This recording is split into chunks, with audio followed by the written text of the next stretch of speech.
Hi friends, my name's host Eric. I'm the host of Talking with Famous People, and I'm hopeful that this time I'm going to attain some sort of outcome that's better than abject failure, which is what I've occurred so far. And the reason I'm hoping to attain something better than abject failure is because so far, hey, look at that. So far, so good regarding the chat. Yes or no? Wait. My thing's in one of those gray boxes again. Why? Can you test it again?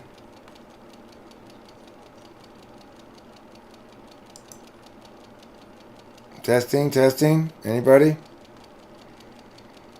Don't tell me it's not working again immediately. There. Okay, good. Alright, fine. So hopefully it continues to work. Let me make this bigger, I guess. Like that. And then let me put this right here. Okay. So I see them as well with my eyes, and I'm feeling pleased. Your second message didn't show up? Something's going on with Top Chat and Live Chat, says Winston's mom.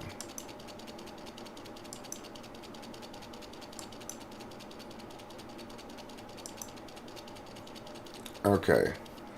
So, something's not working right, is what you're saying.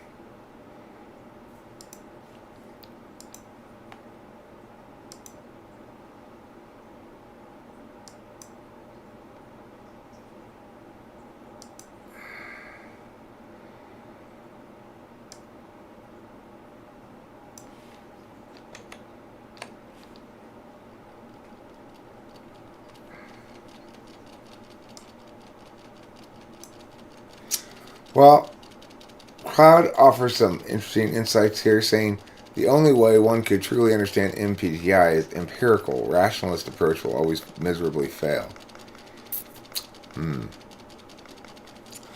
Well, thanks, Cloud, for your wonderful insight there. Appreciated.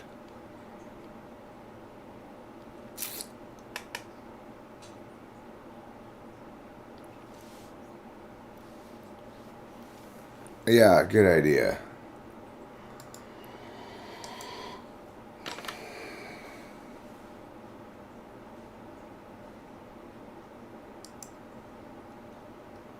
And also, I'll be in the TWFP voice.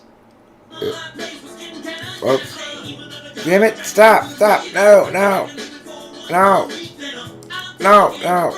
God damn it. Fucking god damn it.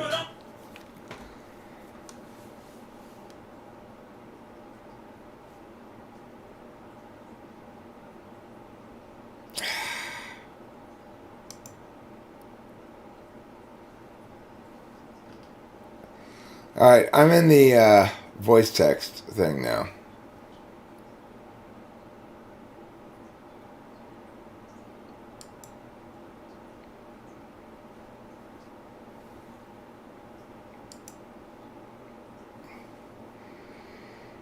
Okay, there. So, this stream may be ended by an abrupt copyright thing. Because, because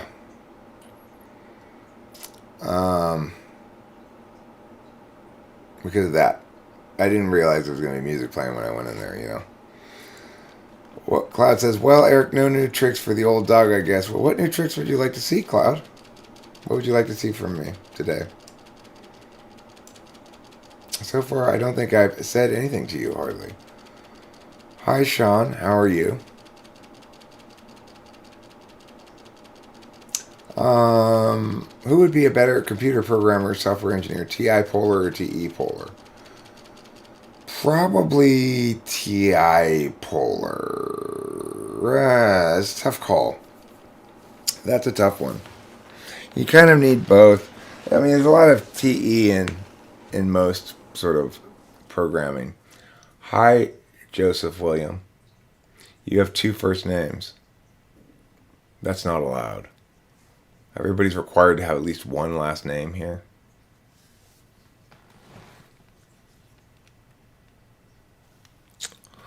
So, it's okay though. You'll get a pass. You can get a last name between now and next time you come.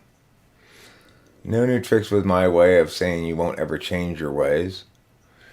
And which of my ways would you think I should change, Cloud?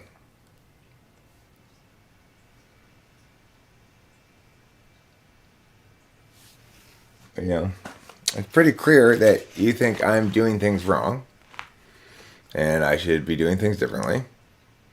That the ideas I have aren't really worth anything. That my thoughts on various matters are garbage, etc. So, what would you suggest I change? Which of my ways?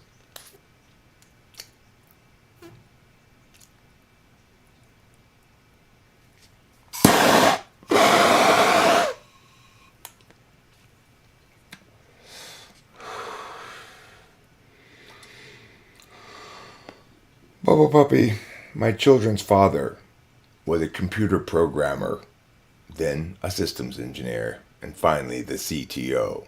He is an ESTP. So you think if I were to ask you for advice, Cloud, you'd advise me to do what exactly?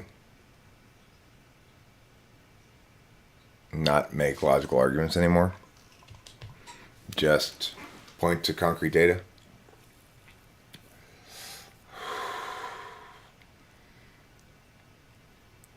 I mean, surely even you can't conceivably imagine that would be something that would be good advice for me or advice that I should follow.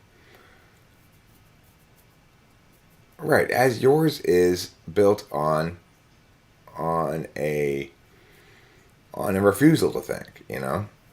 So, I mean, that's the thing. You and I are trigger types, right? We trigger each other. You very much dislike everything about ENTP as an ESFP. You can't stand the presumption of telling other people what they are and stuff. And I mean, I get it. I understand. But remember, Cloud, you don't have to come here. There's nothing requiring you to come here and endure the garbage that you dislike so strongly.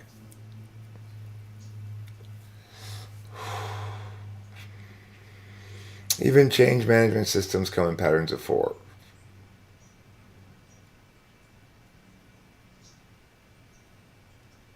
Okay, Cloud, well, why don't you go spend more time with their channels then? You thought about that? Because, just coming here and shitting on me, I mean, at some point you have to realize, oh, geez, I sure am choosing to spend a lot of time around this thing I find so offensive. Hi, grass eater. And maybe, okay, well,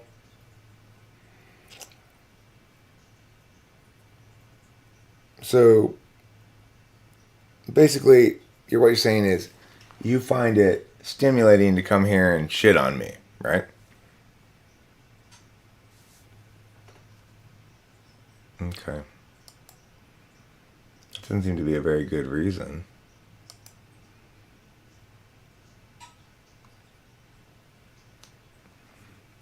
I mean, why would you expect me to display any respect for you? Shouldn't you display no respect for me?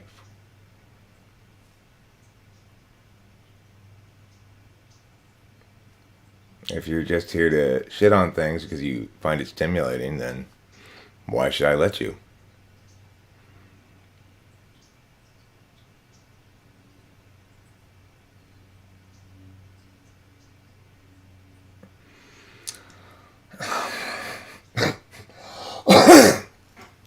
Grass eater.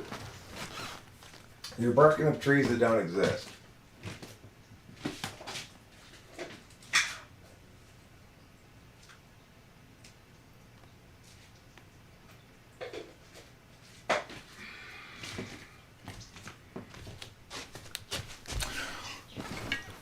So yeah, there's lots of drama all the time. Lots of drama. You know.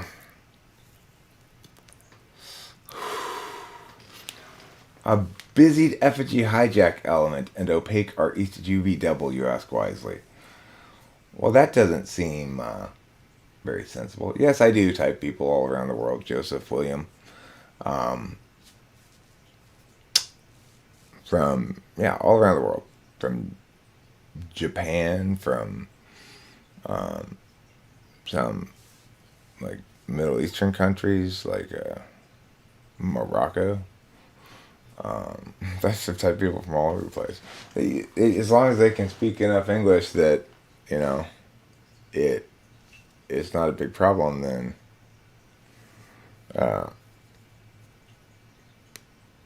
it's not a problem, you know. Yeah, I don't know. The thing is, what's stimulating for him is being the center of attention, getting me to talk about him and to him, getting others to be, you know, upset or you know, upended emotionally in some regard.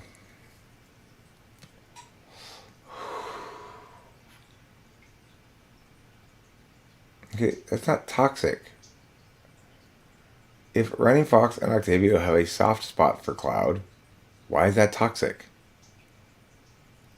I mean, by that logic, people could easily enough say, I have a soft spot for you, and that's toxic. I don't think there's anything wrong with defending people in general, you know. Alright, cool, Joseph William. I'm in favor, muchly, of the idea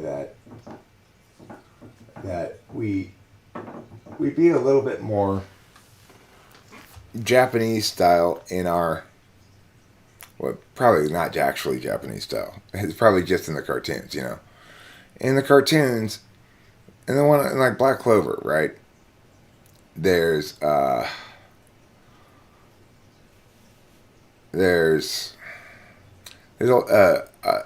determined inclusiveness that I appreciate. Like on the team, you know, everybody's on the team. They might be difficult, but like Asta always goes in and gets them reattuned to the fundamental issues of ethics and loyalty and morality and stuff, and they realize that you know, it's like, you know, Ash is always trying to talk with everybody. He's trying to not fight them. And I don't know, I'll deal with it. Thanks, Winston's mom, though. I appreciate it.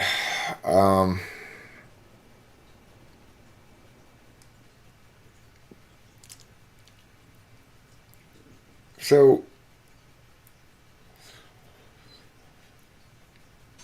Ruzmus makes a point as well, and I would be disingenuous if I didn't acknowledge it and point out that it's relevant to me as well, which is, he says, I have to confess my soft spot finds it stimulating to shit on Cloud.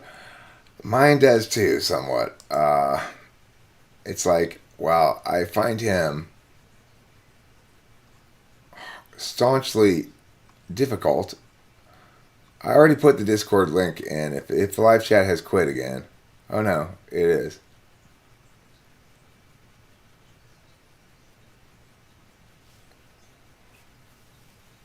Japan is the only empire left in the world. The new emperor of Japan came into power May of 2019. Is that true?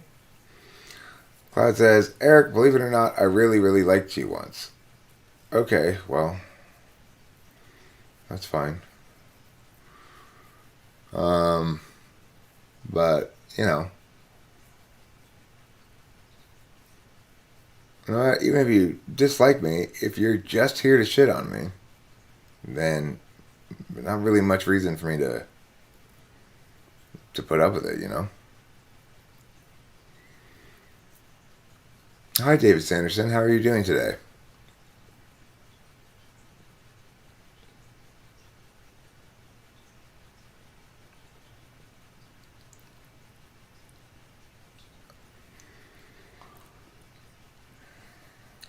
Yeah, Japan has had the advantage of not spending money on their military after World War II. But,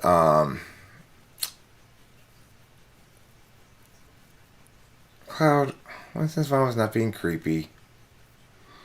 Jesus. Why are you attacking your allies? What's David Sanderson's FAP stance?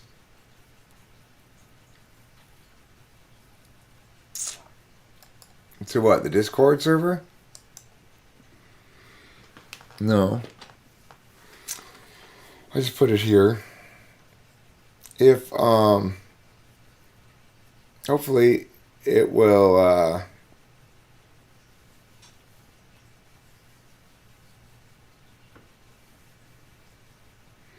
you think what's pseudoscience? No FAP. Yeah, I think it's no. It's. I mean, I don't know what.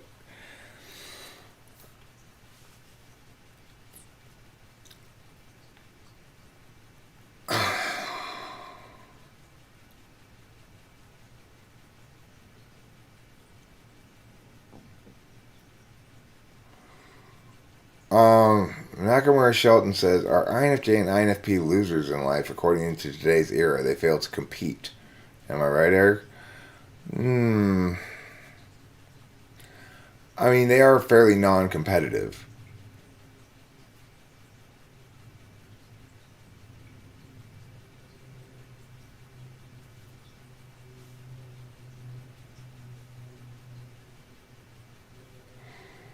Maybe they don't want that Discord link uh, for some reason. I don't know. I don't need to have the Discord chat operant if this is working. It's maybe not perfect, but I mean, yeah, pseudoscience seems to be giving the NoFap movement more. Oh! Do you never learn anything?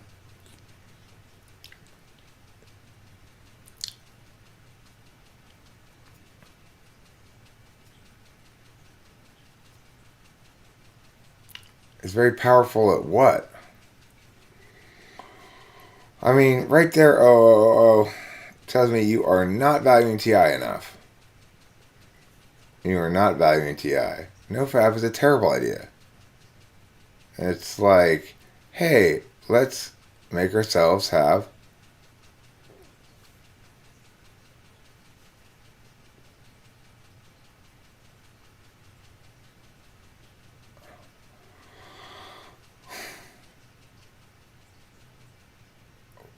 Oh. That is so crazy. You say, if you can control your sexual urge, you can control reality. So, like, I mean, the thing is, the best way to control your sexual urges is to ejaculate frequently.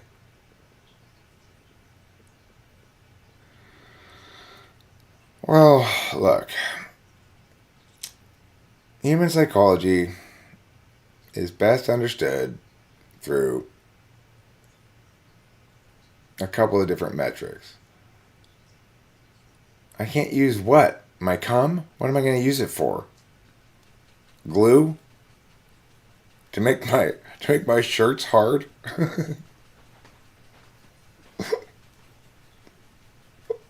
This as shirt starch? Is that what I'm going to use it as? I cannot use my sexual urge. I don't. I mean, it's so silly. Okay, no FAP done correctly will allow you to control your reality. What aspects of my reality do you think I need to control better or are inadequately controlled because I ejaculate. Keeping in mind that I'm not fapping usually, right? I'm actually having sexual intercourse.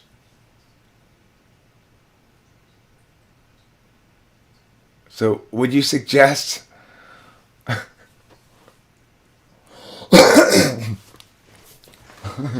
frequently when I'm jacking up on the train on my way to work, somebody jumps in front of it. I must have lost control of reality.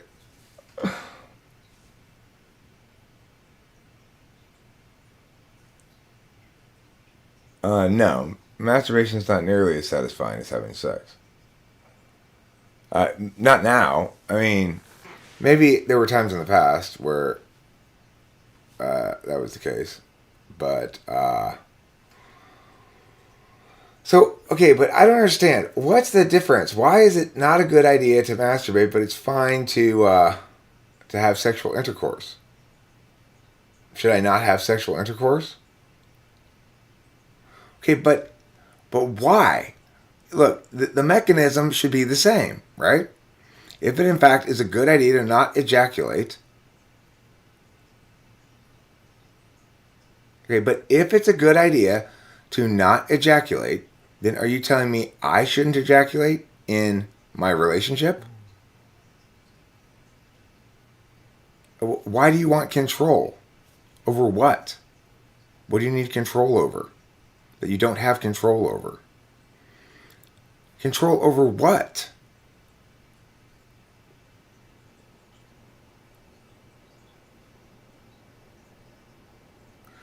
Okay, when you say here, oh,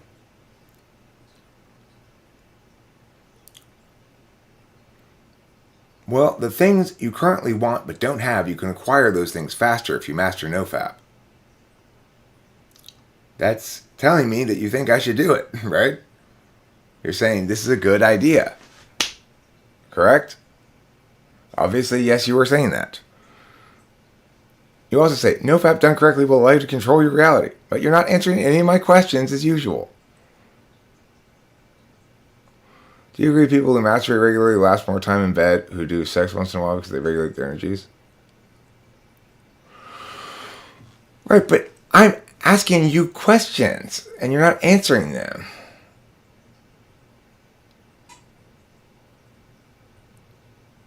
Okay, if you're making that distinction, fine, grass eater. I can understand the distinction you're making. I appreciate you answering the question that OOO is not answering. Even though I think your answer is silly, but I understand it and can respect it, you know. I don't, so in that regard, I can understand and respect the argument that fapping is sort of inherently bad. But what I don't and can't understand or respect is the idea that not fapping is good. That it has some sort of magical powers. That, you know, you say it's all chemistry, but you haven't answered any of my questions. Control what? You say it'll help you gain control over what? What sort of thing? It's not about no fapping. It's about training. You're training your prostate to enlarge faster?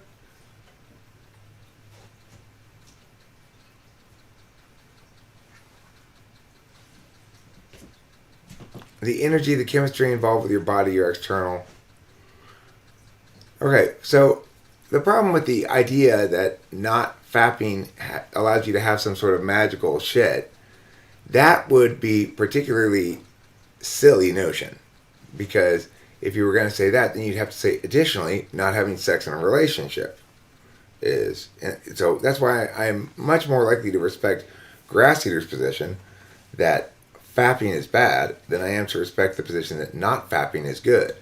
No, it is magical thinking. It absolutely is. Oh. And it's not very good magical thinking either.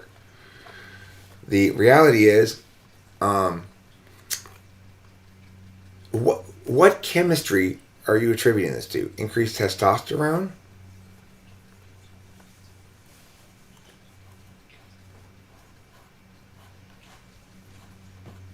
It's a tool for building self-discipline.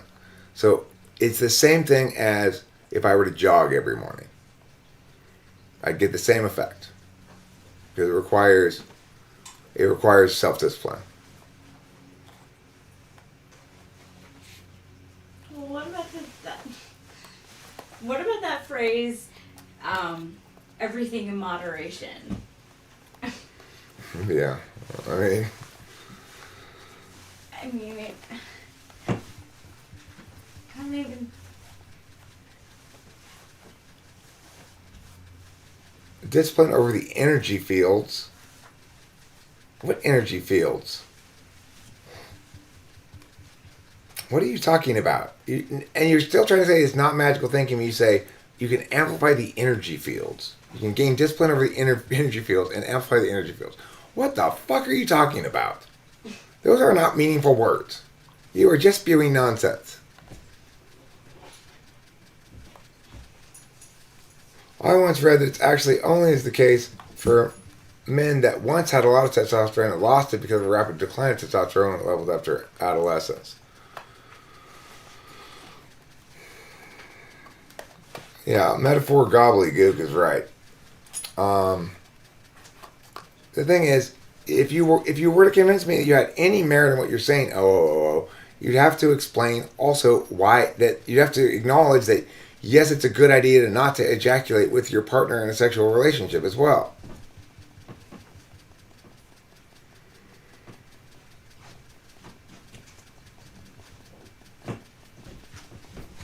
And I don't think are you interested in making that argument as well?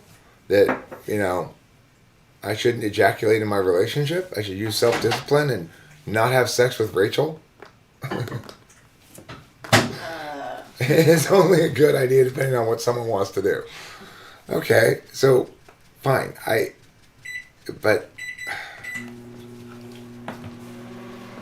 Okay, fair enough. Fair enough.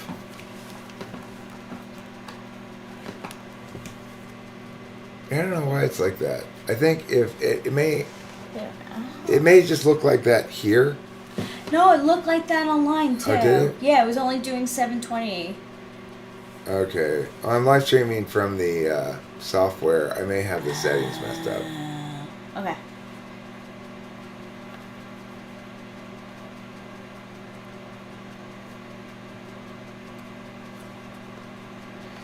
No fap equals no coming unless it's into a girl.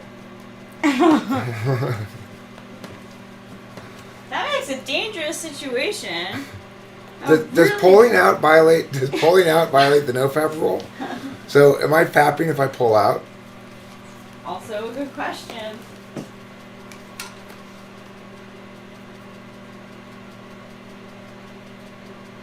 Kumquat. I think that the advent of the word fapping is a good thing for society. It's better than either Gen X's got to go. He's got to fap and run some errands. Dave Sanderson says, I don't feel bad after masturbation, maybe because of low SI. I don't feel bad after masturbation. I feel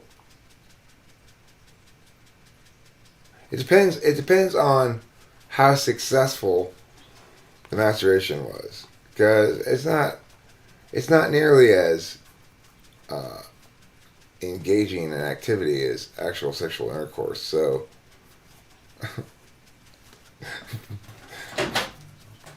those things are not comparable. Like syncrotic. Fapping is better than rape. Oh my gosh! Those are not comparable things. Okay? No. Why are you comparing those two things? Too much masturbation will make a guy weak in relation to what they could be. Alright, so I want to talk about this particular kind of argument. I really hate this kind of argument. So if people say, well, marijuana is bad because it does meow. And I point out, well, if it did meow, why wouldn't I be displaying meow as a consequence of smoking so much weed my whole life? And they say, well, you see, if you didn't smoke weed, then how much greater would you be? Of course, my point is, maybe I'd be much worse. if I didn't smoke weed. If things were different, they wouldn't be the same. That's not a reason to conclude that your position on marijuana is correct.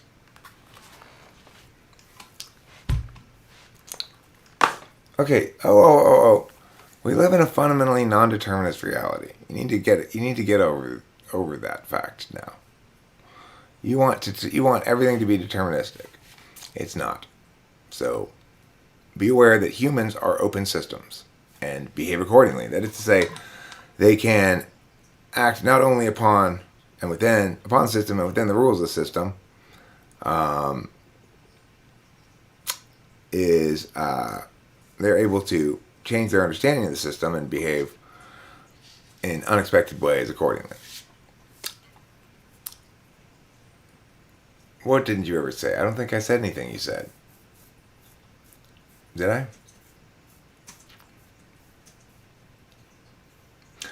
Oh, I mean, I suggested that you're deterministic in your arguing. I think you are deterministic in your arguing. But I agree that you never said that. Yes, Cosmic Pentastar, I agree with you. The ridiculous thing about that is, of course, it implies that if you don't fap, which is silly, which is just insane, it's like that sexual thirstiness is not responsible for rape.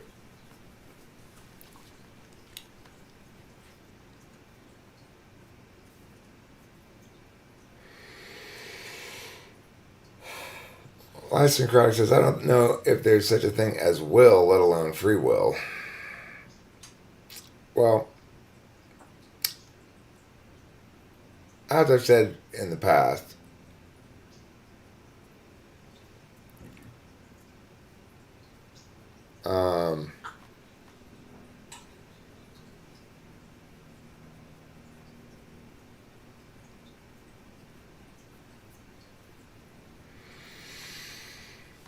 that we know for sure that there's free will, in part because we can distinguish between examples where we do things freely and examples where we don't do things freely. We can refer to a given thing as more or less a representative of our actual choice, you know?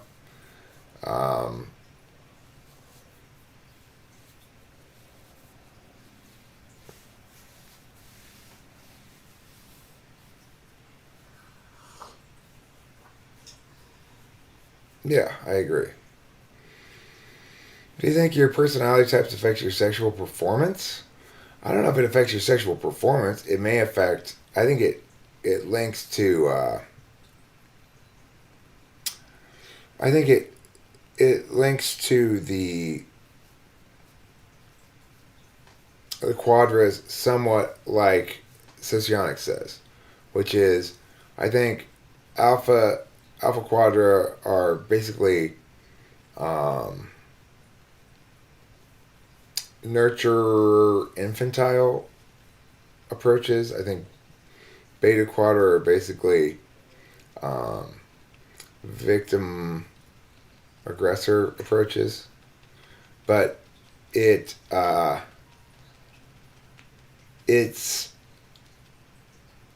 there's like crossover areas, you know. It's I don't know. As far as performance goes, quote unquote, I really think that's an issue of the compatibility between the two people and comfort between the two people.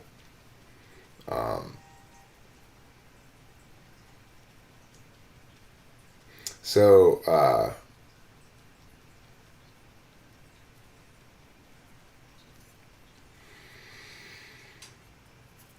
well, look. Oh. The thing is, I don't have any problem with magical thinking. So when I say something is magical thinking, I'm not dismissing it as pointless, wrong, bad, or whatever. I'm just saying, let's not try to critique it with TI accordingly, you know. But if you make a bunch of TI claims, most sexually attractive personality types, INFJs, of course, by far. By a huge margin.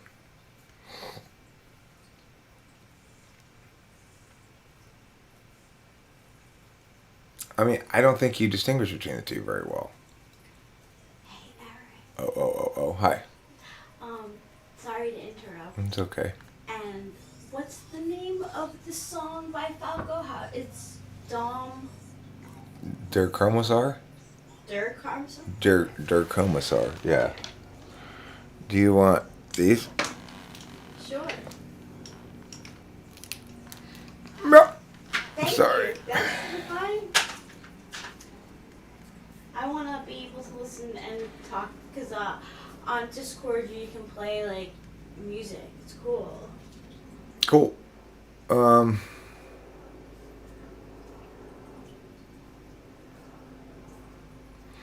I mean, look, magical thinking is thinking that is holistic. It's about non-reducible, irreducible truths, and that's what makes it magical thinking. So, not having the language is to be expected when magical thinking. The language is, this is magical thinking. That's the language that we use. So we can understand that this is a holistic truth, not a reducible one. In other words, if you don't have the language yet, then you don't have anything other than magical thinking yet. Because the language is how we change something from magical thinking into non-magical thinking. Yeah, that's right, Legends Fall. And I think that that's probably generally true. So the thing about the victim-aggressor and infantile nurturer romantic styles is victim-aggressor is a rather harsh way of putting it. You know, it's more like predator prey, and Alpha Quadra is more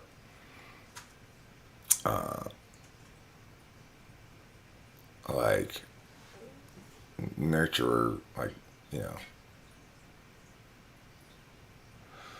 Well, you see, the thing is, Legends Fall, dominant submissive comes into play in both romantic styles. It just manifests differently. So,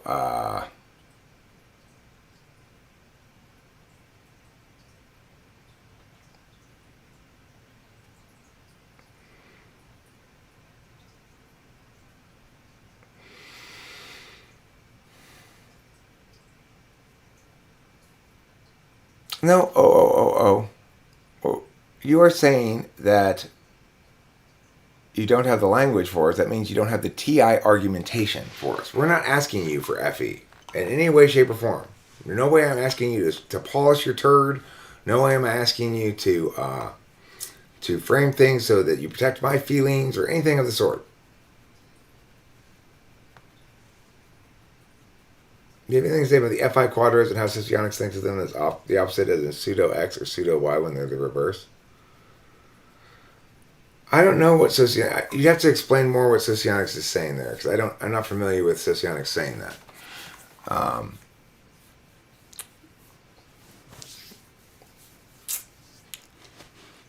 Right. We're not looking for a friendly interpretation. We're looking for a defensible interpretation. That's not the problem here at the moment, though. Oh, there is no FE problem here. What I'm saying is, I made a point that if you can't explain it, but it's true, that's magical thinking. And you can't explain it. You say you can explain it to yourself. That's not what I said. Explaining it to others, you know, that's what explain it means. And if you can't, then it doesn't get any legitimacy. No, there's no FE problem because that's not what the critique is here. I'm not critiquing your FE. I'm critiquing your TI.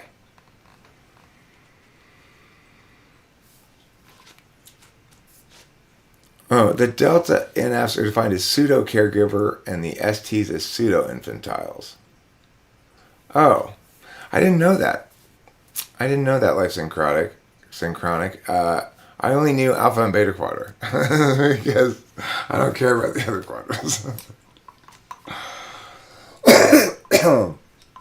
I mean, it would make sense, I guess. It would make sense that there'd be these middle ones.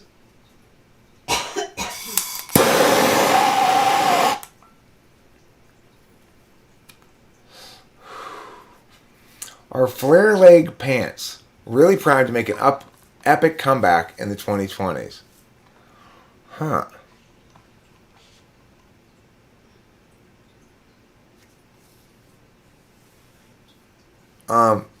Listen, as I've indicated before, I may point out and bitch about the FE problems that you present sometimes, but I am not. I am not somebody who fixates on that. It's like I want to get the answers I want to get. I don't want, Okay, well, it's like, then don't make those kind of claims unless you're prepared to defend them. That's the point, right? You make the claims, then you get engaged on them, and you go, well, actually, I can't defend these right now, or I don't want to defend these right now.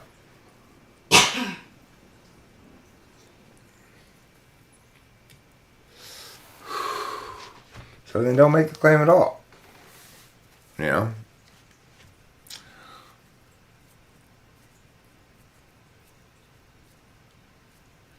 Nakamura Shelton says, I have seen strongly built guys fail at bed, whereas sometimes thinnest of guys outperform. What is the reason? Your taste in sex, I guess. And it's also the case that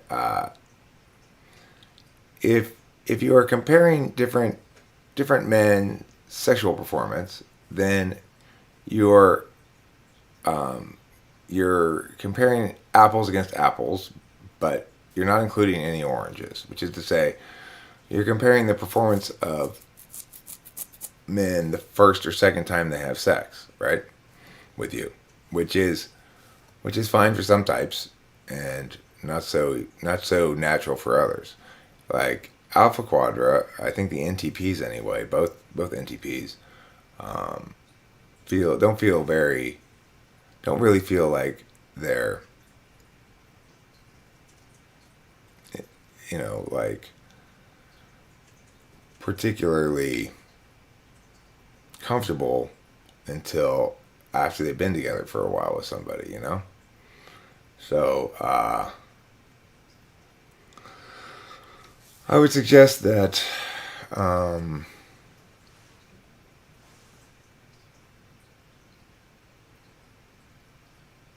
that I don't know much about apples in this instance. Like, I don't know much to tell you about how people engage sexually when they are not relationship minded.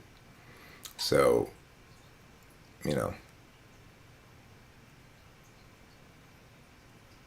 it's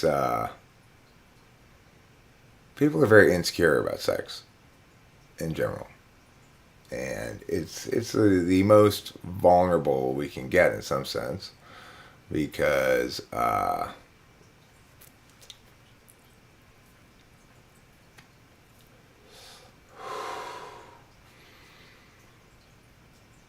okay, I will do some more political videos.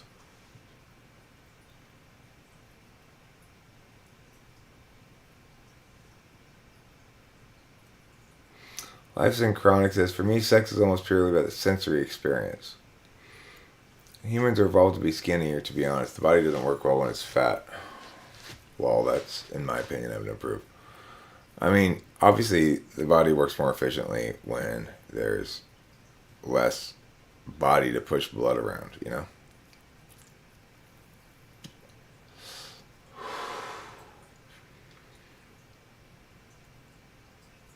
Well, I mean, but there's a central question you've not addressed or answered, which is, are you suggesting that if I didn't have sex in my relationship, I would gain these certain powers or whatever. That there'd be advantages I could glean from not ejaculating. That it's not ejaculating in period. It's not just fapping, right? Because if you're saying it's different for fapping and not, then it's definitely magical thinking, unless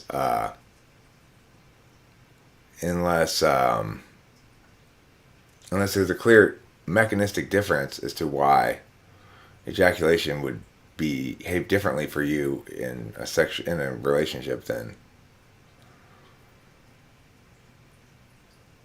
Okay, well, I mean, at that point, you're just saying. So, but what? Why would that be a good? So yeah, you're saying that it's not. You're not just no fap. You're no ejaculate. So call it that. No sex.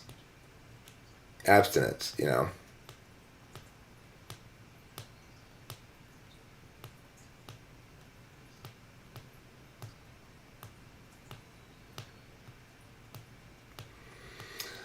No, I mean, I agree that it's nice to wait a few days between sexual intercourses.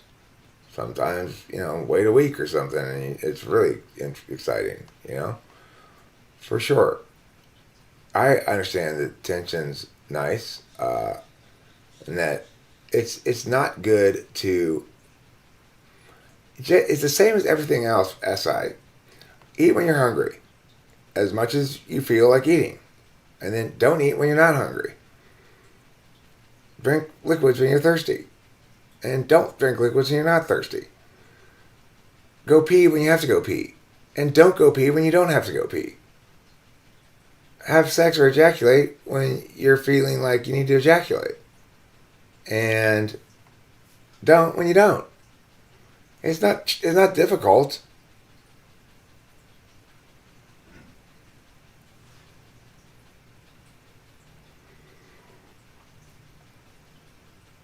I mean, look, there's no disputing that that metaphysical work on the self can work, but you have to remember that people like me who are inherently resistant to or skeptical of magical effects, it won't work on us. Like, your thing won't work on me. Even if I were to follow it religiously. Whatever your structure is, it wouldn't work on me at all.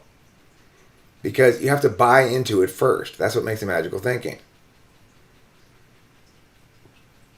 You have to buy into your notion of controlling your fields.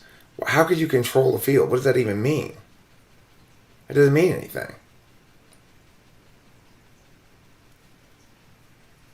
I think fasting and meditating are both wastes of time, mostly. Occasionally I could use some meditation, probably.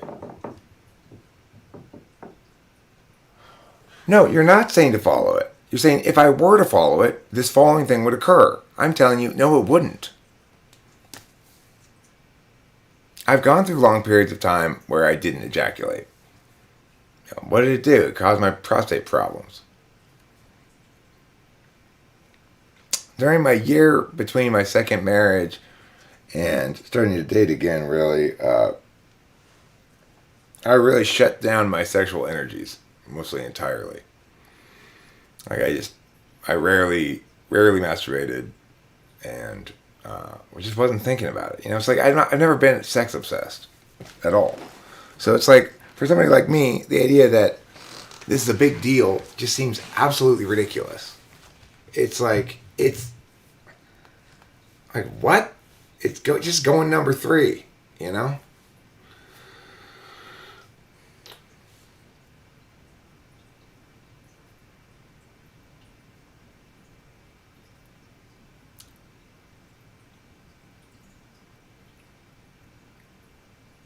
That's true. Rachel increased my sexual performance, I guess. Although I'd say it's more correct to say that she and I are just very naturally compatible, and we kind of liberated each other from people who were less compatible. That's a really good way of putting it. Thanks, darling. Yeah. Never really thought about it that way, but it's deduction, so. I mean, I feel free to be myself, and you know, it's great. It's like people, I guess probably, I don't know if this is type specific or not, but it's like you end up having sex with somebody in certain ways consistently, or I do.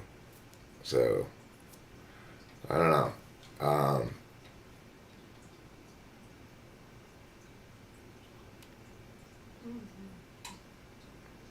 The point is, one of the reasons why I'm so satisfied, Nakamura Shelton, is that in this relationship, I never think about my performance. And I hope Rachel doesn't think about her performance either. In my opinion, from my experience, and I don't try to generalize this to other people, but that sex should be part of the way in which the two people who are in a relationship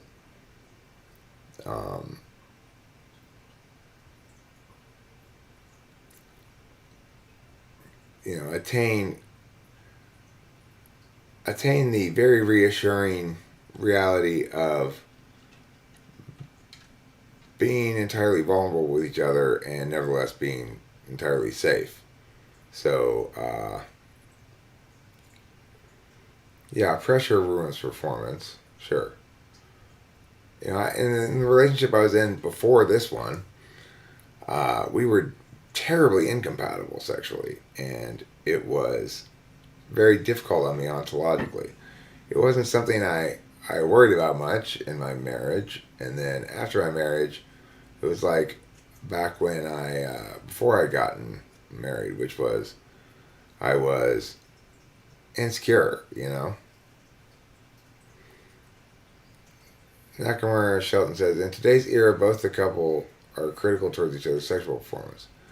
Rachel and I aren't ever critical at all of each other like that. No, not even in the slightest. I think it's a decision. It's like, are you going to be a good partner or a bad partner? It's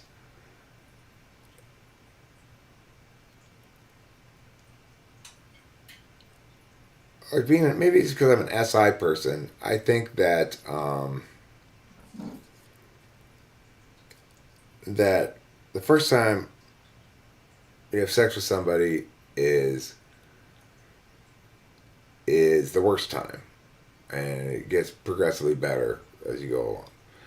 Eric, why do you think progressives think they are specifically allowed to use ad hominems and appeal to motive fallacies in political debate?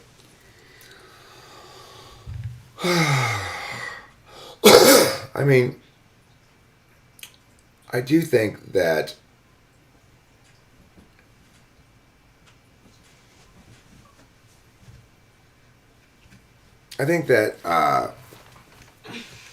all agendaists are subject to that, right or left.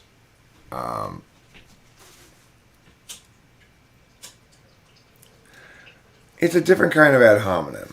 I think that the people on the right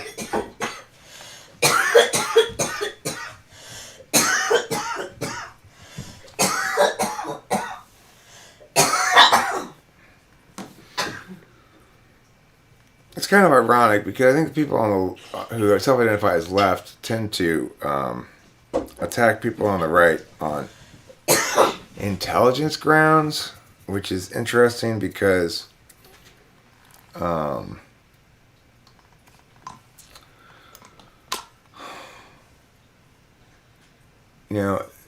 it's a mistaking of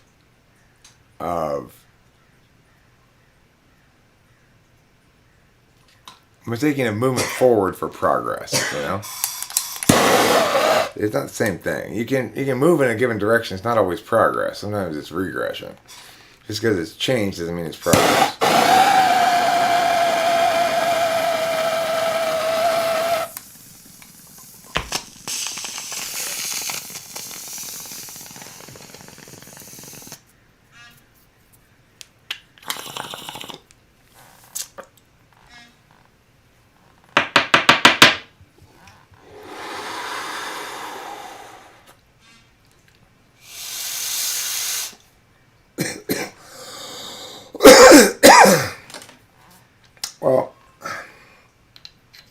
the thing is,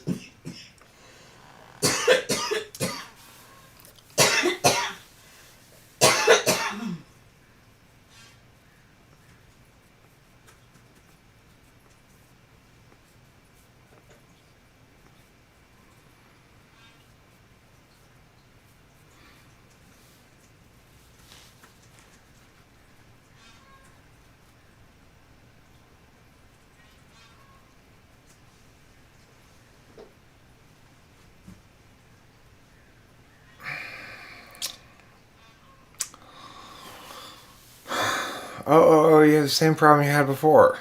Accuracy modeling objective systems is much too N and T based. It's like, you're not TI. I mean, not TE. It's oddly not giving TE enough credit because ESTJs can be quite intelligent and yet they'd not be good at that.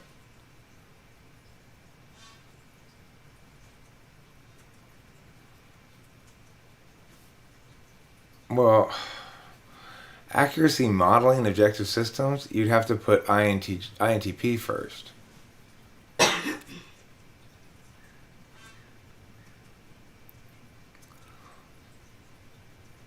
If you progress slowly and do a lot of foreplay, then you'll satisfy your partner. Do you agree, Eric? I mean, I certainly agree that you should never try to make sex happen. Like, it's, like,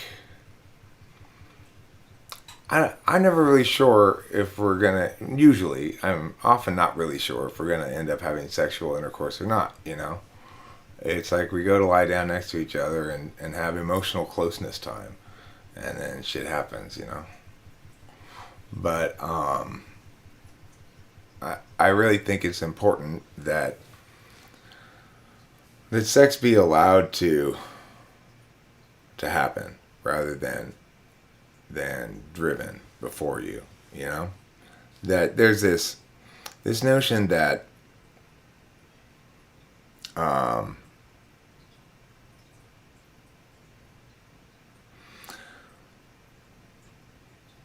well, it's like obviously, if I'm not saying, when I say don't make it happen, I'm saying, yeah, I mean, like, don't force it. Don't push on ahead despite whatever it is. And that includes your own like inclinations and mood. So,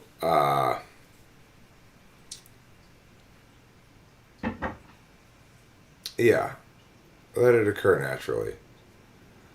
The thing is, I think very few people in the world are actually, forcing it, quote unquote. But I think a lot of people in the world, including myself, on plenty of occasions, have put FE considerations ahead of other considerations, which is to say, well, this much has happened, and there's expectations now, and so I want to meet those expectations, like that kind of a thing. It's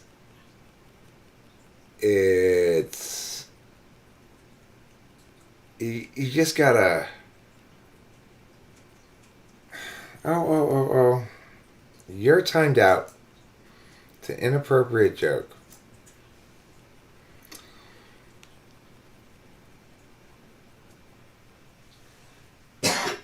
I mean, one of the worst kinds of sex I ever had, by far, was when my ex-wife was trying to get pregnant, and we were scheduled, and they can be quite precise about this shit. Like, you have to have sex between 4 and 5 p.m. on this date, etc. And it was just like so utilitarian. I mean, it's like, there, fine. But I mean, I don't want to have. I gave you a heads up. I told you yesterday. You know, it's like she tells me she thinks that he thinks that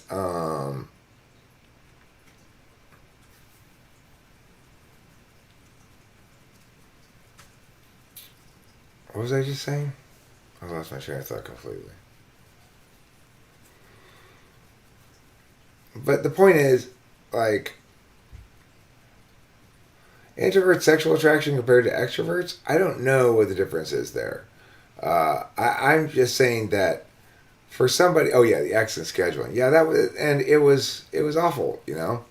Um, we got it done and everything, but it was just like I remember at the time feeling like this is not how I want to have sex.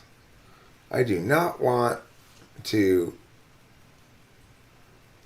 I do not want to have scheduled sex, you know? Regardless, so the thing is, it's a matter of genuine confidence, right? Like, um, I'm genuinely safe and confident in this relationship, so I don't worry about how, if I don't feel like, you know, if I don't feel like having sex, then I don't worry about anything. Yeah, and I'm on the same page. I Yeah. would not want you to have sex just because I'm in the mood and you're not. Like, that's Right.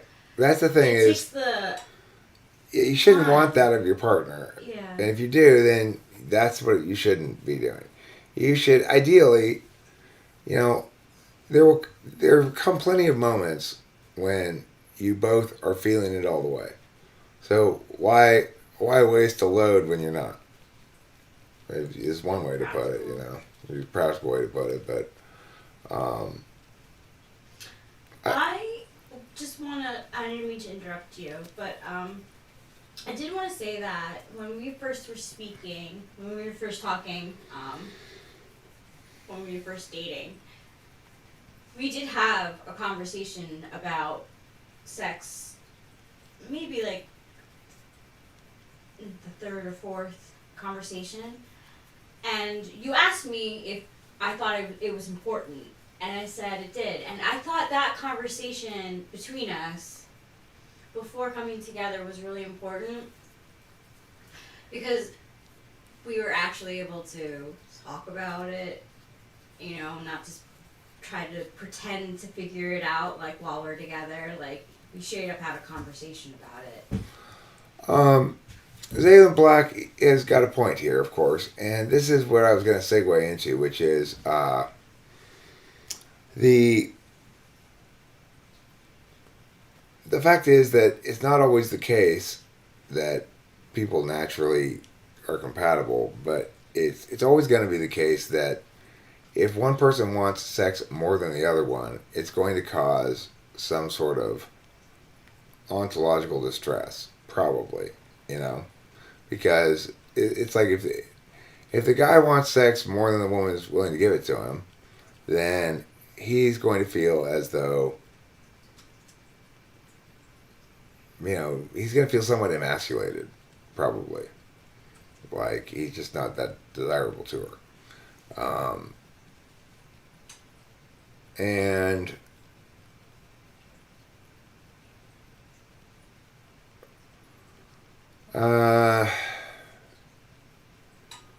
the thing about it is, it's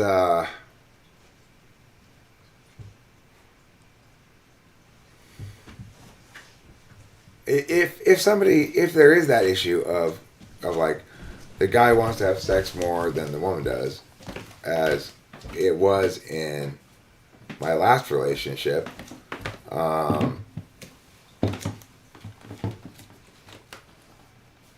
know, it ended up being one of those things where I would make multiple attempts to have sex, get rebuffed multiple times, and then at a certain point, you know, pretty quickly, you start, definitely, it becomes a a cat and mouse game of sorts, you know. So it's like you're at that point. It starts to become this chip in this battle. So you say, well, look, I remember having this conversation with Kimberly. Look, what the hell am I getting out of this relationship at all? It's been a month since you've had sex with me. And when you do, it feels incredibly begrudging. Yeah, I agree. Getting talked into sex is not good. And it's not good if you're the man either. You know, I've had that experience once before too, and it's not something I felt good about afterwards at all. Oh, no, you can't get assimilate to the general rules. You just have to deal with the reality as it is, which is that you don't know where all the lines are, and you might cross them occasionally, and then I will time you out. Okay, and that's how you will learn through experience. Oh. Yes, I have no set of rules to provide you. It's a discretionary matter. It's a matter of a standard, not a rule.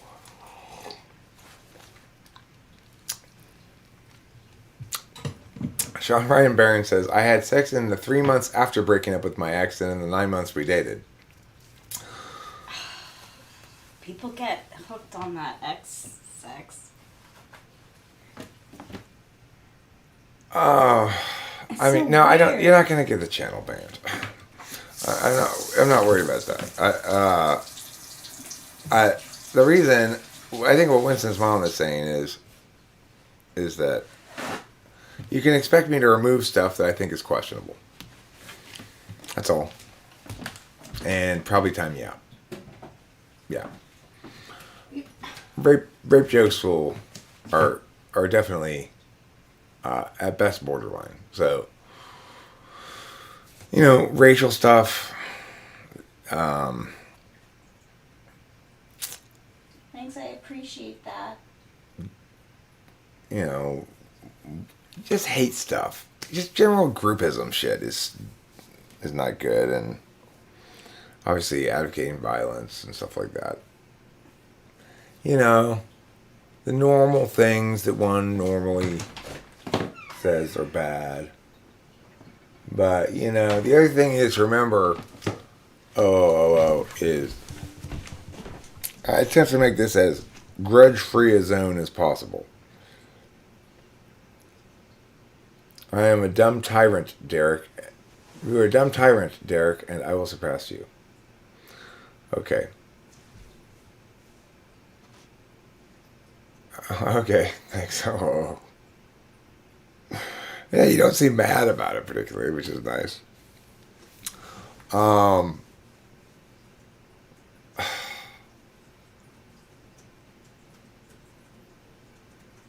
If you were never joking, then, I mean, how can you possibly be literal about that? What are you advocating in favor of rape? I mean, yeah, obviously we're concerned then about you because what the hell?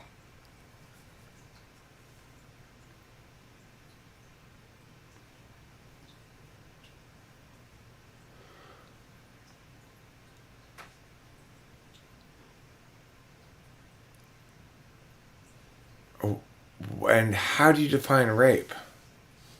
If not forced sex?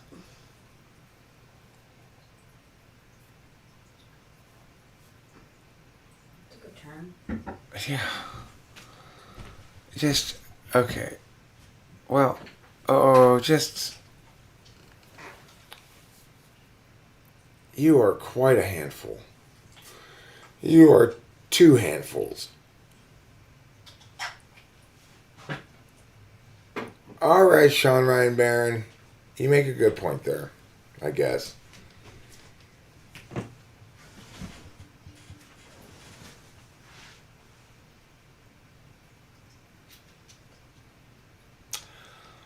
All right, fair enough. I guess there's some distinction there. If we were playing fast and loose with the meaning of the word, maybe. Yeah, okay, I guess. I guess,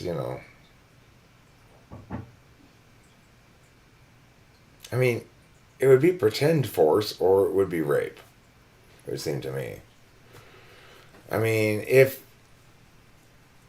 force isn't taking steps to achieve it. Oh, so you mean you're talking about like Chadley's kind of stuff, like to create the reality you want with this woman, kind of things, right? Is that what you're saying? That's so silly. Look at me. I'm covering my face with my arms. This is what you're doing to me. You're making me cover my face with my arms. How do you feel about that? I'm not sure I'm ever going to be able to remove them. They might be stuck here forever. Look how much they cover his face. Thanks a lot, oh. Phew. That was a close one. I was almost stuck like that forever. How are you now? I feel better. Well, I'm glad that says he's actually advocating the opposite of rape. Well, that's good.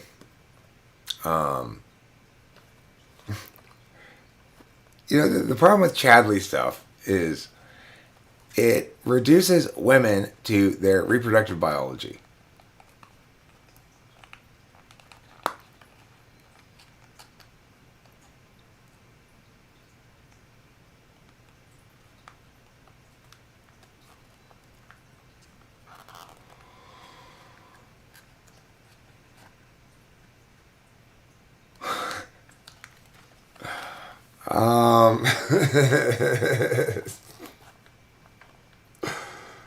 Um, I guess I'm gonna. I mean, there's nothing wrong with that at all, as far as I'm concerned. What you just said, Sean Ryan Barron, you are reporting something you saw on Grindr, and there's nothing wrong with that. But I would say that I think I'm gonna remove that comment anyway, just to be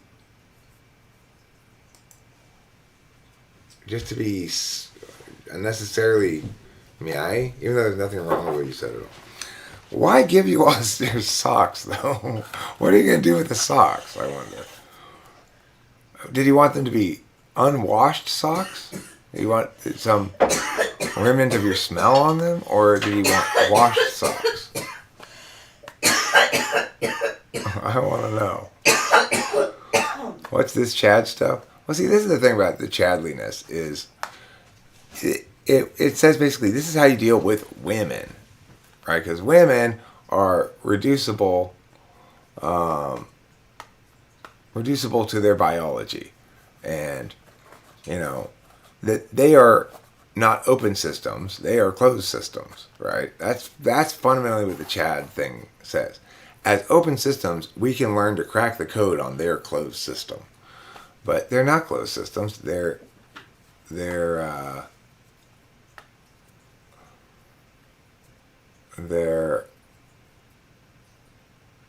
open systems like men are too. The other thing is, the Chadliness thing is inherently anti-relationship because it's saying it's not telling you, well, how should you deal with this person? Well, it depends what kind of person she is, what kind of human being she is, and deal with her as a human being according to her particular human qualities. Whereas the Chadley approach says, no, deal with her as a woman, as an example of her group. So that's what's wrong with the Chadley approach. I think that's a good name for it too. The Chadley approach.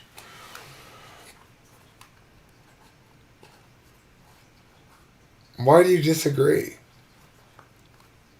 Why are you okay with reducing individuals to members of their group?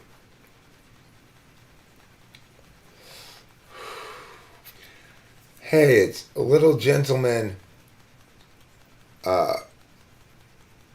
70 minus 4.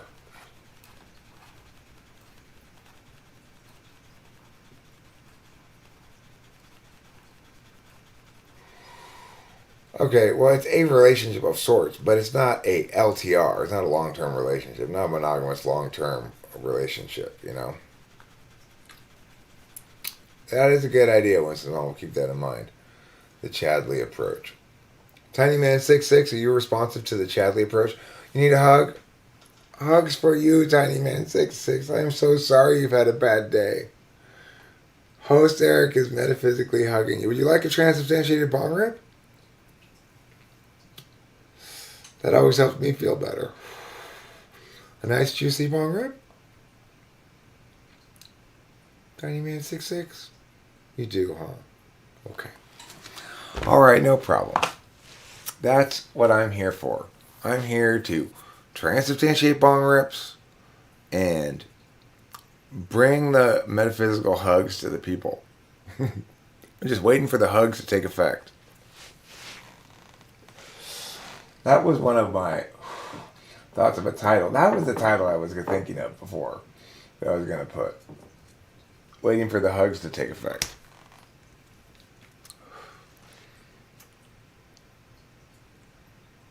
Hey, oh.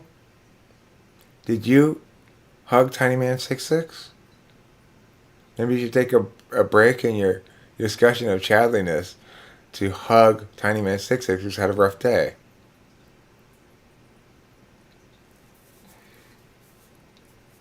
A Chad can love a woman long term. It's just that he will cheat. Does that really qualify as loving somebody? I don't think so.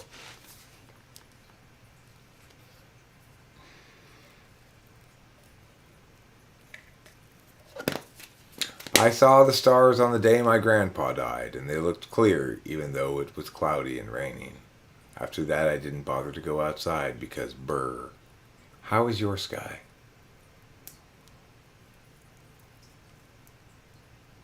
I mean, it's got betrayal built into it, right? Men can cheat and still love the woman they cheated on. Women can't, though. Statistically. Really? Really? Interesting. Oh, you're reading that off the screen? Yeah. That I think is so funny. How could that be? I mean, what do you mean statistically? Like, how do they determine this?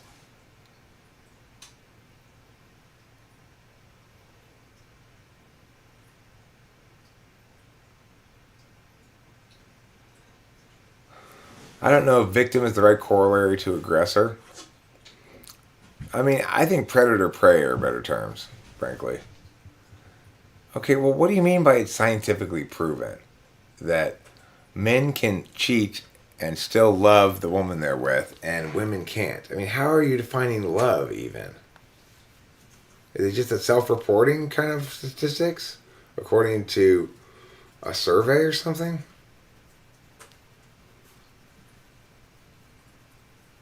Predator prey is even worse. Are you in Beta Quadra? Tiny Man 66? Did some guy not treat you well recently?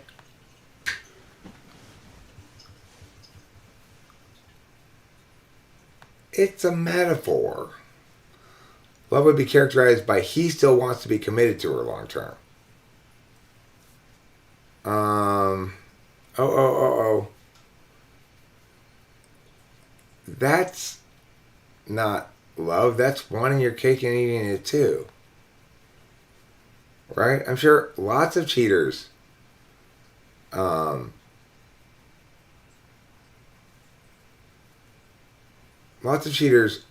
to not get caught, right? And continue to cheat. So every cheater wants us to remain committed. Otherwise, they would have broken up before cheating.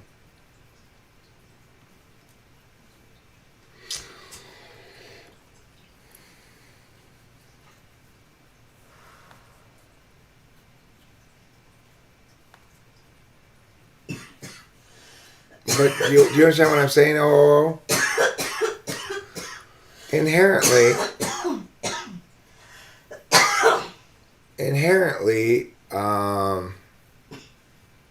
it is the case that everybody who cheats wants to remain committed.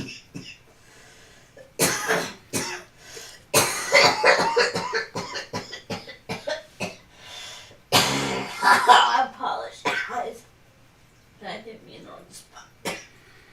Well, yeah, but we have reason to believe women are different because they leave rather than want to stay. Well, I mean, Oh no. I don't think we can conclude anything about love from that. No. Attachment style maybe is different. I I did read this article that was interesting. It's only an article, it's only, some data that was gathered, but it said that lesbians were more likely to stay in long-term relationships while gay men had problems committing. Yeah. Yeah, I've heard that too. I've heard that gay men are not typically good at staying in long-term relationships. Which I can understand because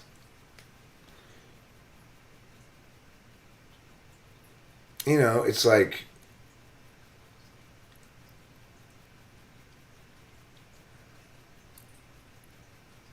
I mean, it's another dude, so you don't really feel any attachment or ownership over him, I'm sure. Mm-hmm. It's just inherent to the nature of men. All right. This is for you, Tiny Man 66, and your bad day. To whatever guy has mistreated you in some fashion, I condemn thee and shame thee for their bad behavior.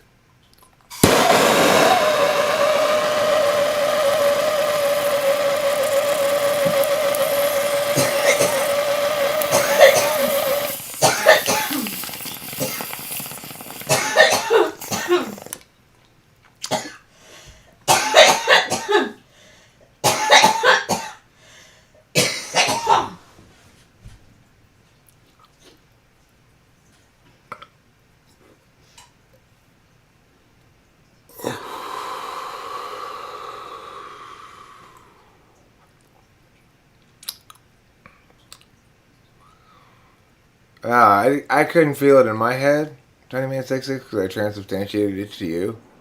But I suspect that was a good bong rip. Hey, Tiny Man 66, I hope it was a good bong rip. Raw milk. What can't be good? From what I understand, raw milk can in fact be good. There's no particular reason why one shouldn't drink it raw, except pasteurization has become the norm in that I guess it keeps longer. You can get an empathy high. Women want relationships, men want sex. That's not true, though. It's like, I'm a relationship-minded person, for sure. So these generalizations on gender, even if they're generally true, are pointless because they only apply to... They only ever either apply to an individual or don't apply to an individual. I think, how when we talk about, attachment style with Enneagram, the SX, SO, SP, has a lot to do with how people are and what they value in relationships, if they even value a relationship. Right, I agree with that.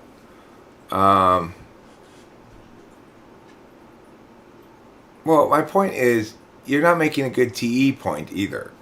Because what I say is true. You're never dealing with women. You're always dealing with a woman who may or may not conform to your expectations for women. And, well,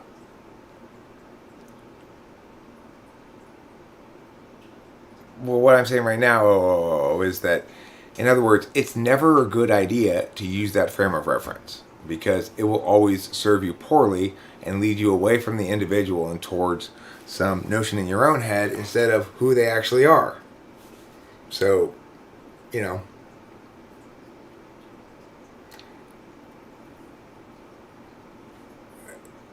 okay, well, I mean, the point is that you're saying a statistical fact about you've said one thing that I believe is the case, which is that that men are more likely to want to stay in a committed relationship after they cheat.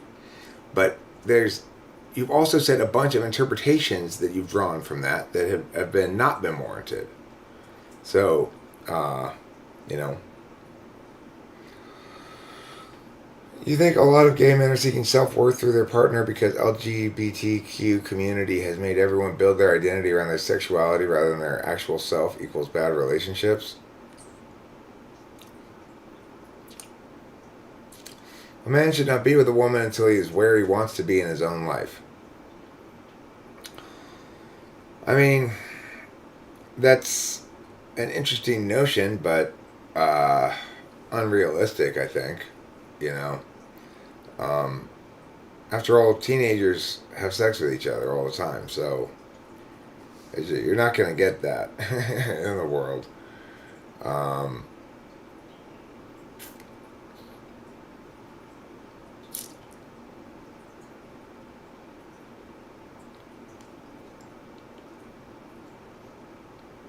Okay, fine. Fine. Oh, gosh. You are a handful. So, I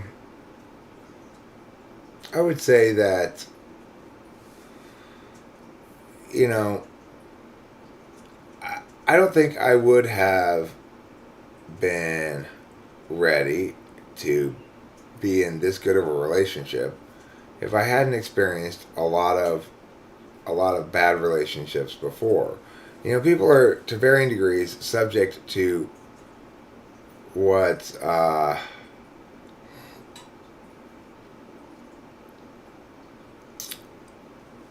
you know. I needed to learn. I needed to make mistakes in my previous relationships and learn. I might have been suffering from. I might, in theory, suffer from grass is greener syndrome if I had only one relationship. The idea that we should have one perfect relationship, delay being in a relationship till you find that one, and so forth, and avoid any kind of sexuality ahead of time. I don't agree with that at all. I think that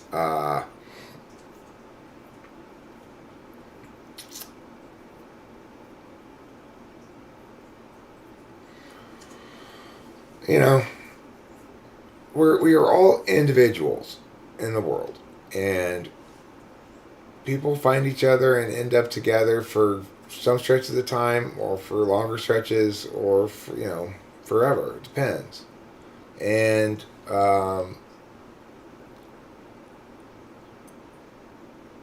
the idea that that a person is well served to operate in life in a way that requires them to know everything before they make a choice, right? To have all the perspective they need and to be prepared for all the various things they need to do before they make any choices or take any actions is, to me, sheer insanity.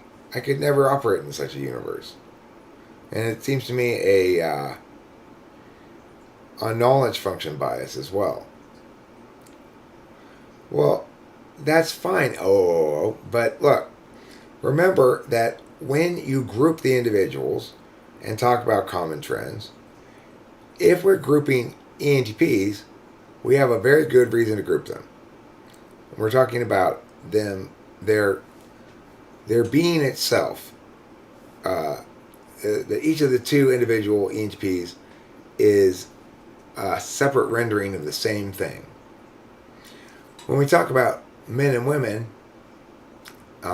being men and women, to have a corollary, we'd have to be talking about penises, vaginas, chromosomes, and stuff like that.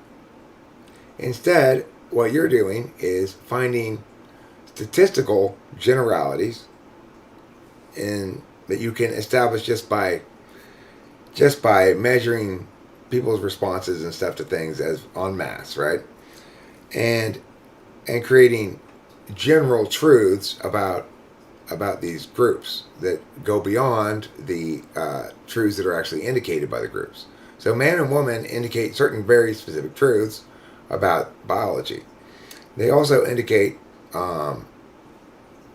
potentially certain like habits or whatever are more likely or less likely. For example, in America, a woman is much more likely to carry a purse than a man is. There's a simple corollary. But the problem with those kind of points is this: when you say that a woman is more likely to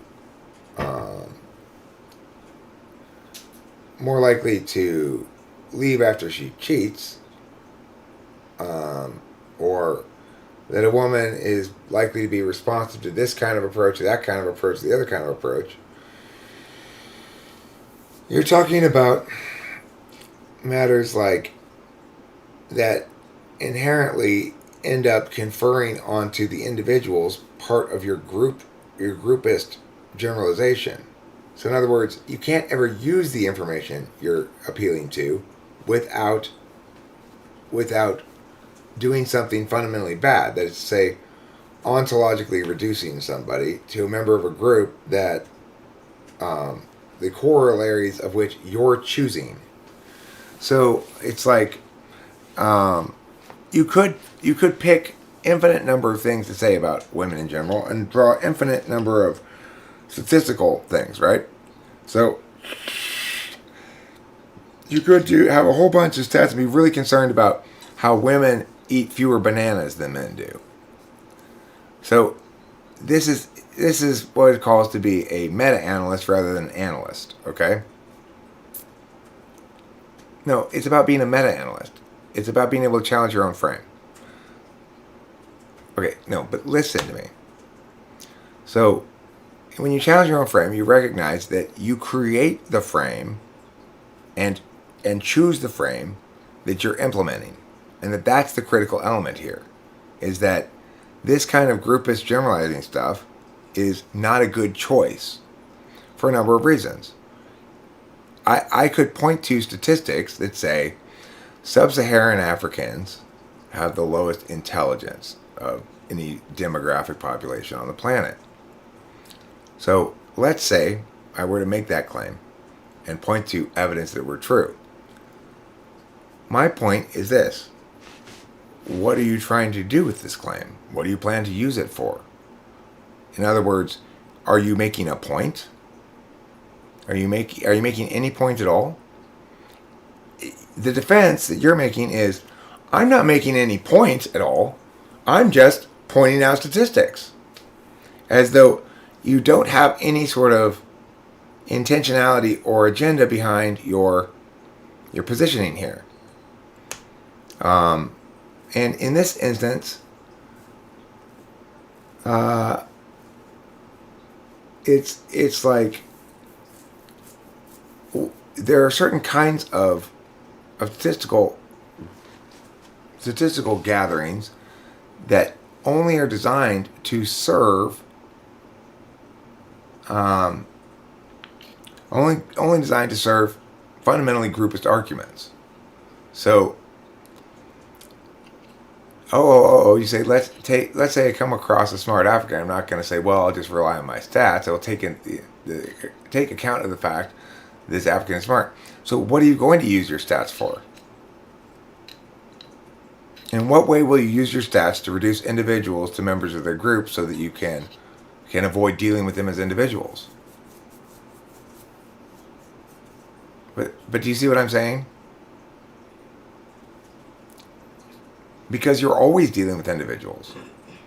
And whether or not they adhere to your expectations regarding them will always be a particularist incident. To deal with most, but you never deal with most Africans. But you never deal with general people. You always deal with actual people.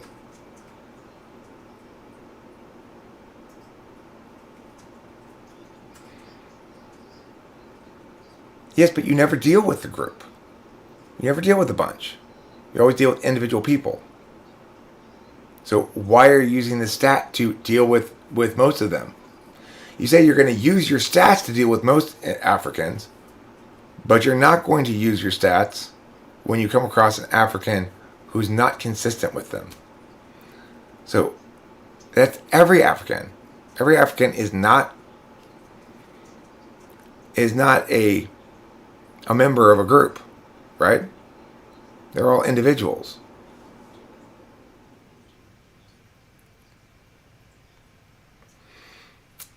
Remembering, of course, that you choose the frames in which you find statistics. And that's what it means to be a meta-analyst instead of an analyst, is to recognize this and shit on it appropriately.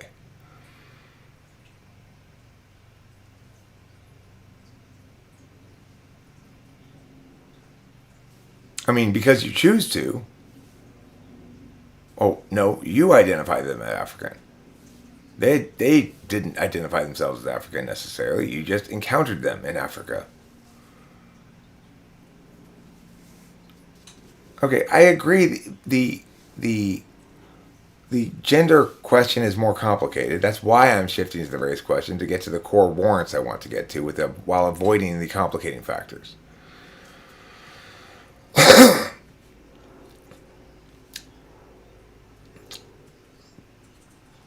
Well, why? This is a hypothetical. Not necessarily. I mean, what do you think I am? You probably think I have a race, for example, but I don't self-identify as that. I self-identify as fluidly transracial. So, and also fluidly transgender. It's just I go from super manly to slightly womanly and back again.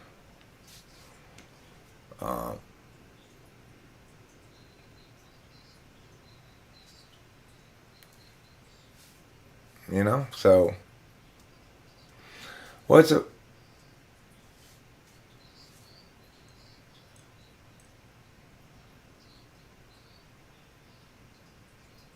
that in itself is offensive to many of you, but it's not offensive. I like being that. It affords me lots of argumentational ground. But for other people, it's serious. It's their identity. It's serious for me, too. I've been transracial now for like 5 years. I haven't changed in the last 5 years. I've been fluidly transracial.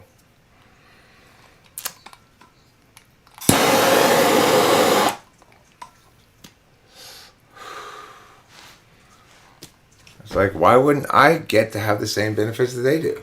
Other people do. I get to choose, too.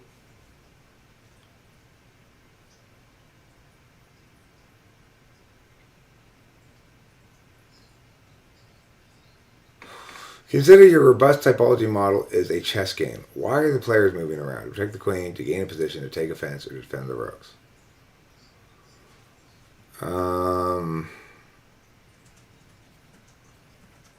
I don't think the players are moving around.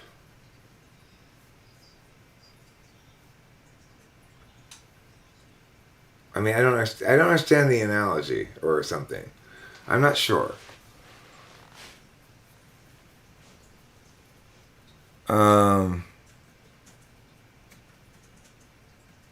Okay, so like, I mean, I do think it's worthwhile to think of cognitive functions in those terms, sort of. Like,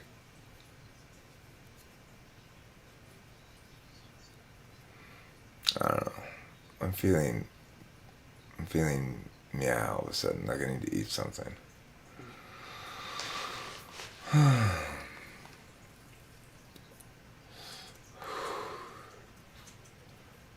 Okay, well, Grass Eater, the point is I'm trying to say is to get behind it wasn't a trap. It's not completely different, okay? Look.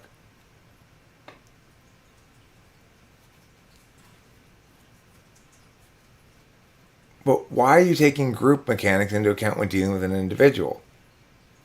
So what does that what does that allow you? Okay, but if you're dealing with an individual, let's say you're dealing with a Spaniard, what conclusions can you draw from that? What you know about Spaniards?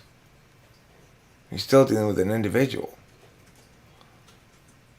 Okay, well that's fine. Knowing that people in Spain speak Spanish is a much different thing than assigning to them ontological qualities, right? Because speaking a language is not an ontological quality. It will allow you to predict your dealings with individuals, but you can't. I mean, you can predict some things like the language they're going to speak, I guess, but I mean,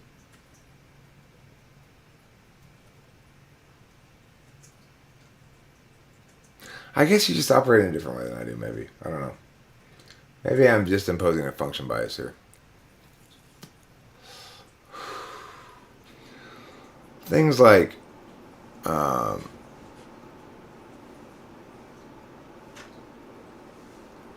I were to say, if I go to Germany and I think to myself, well, Germans are all very stern, that would be assigning an ontological quality. Everybody does that to some extent. We all do it to some extent. And some of them are scientifically supported and some of them aren't.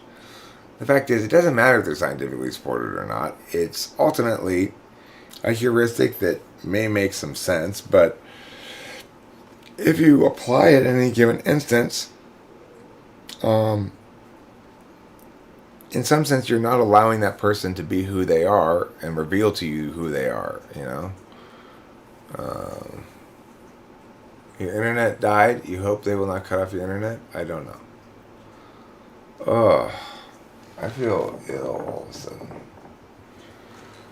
I'm going to end this live stream now. I gotta eat something. I'm gonna die. I'm gonna die a death of horrible sadness. So sad and sorrowful I am. Why? Because I'm so hungry. Goodbye, friends. Goodbye, sweet friends. I glove you with my his arts.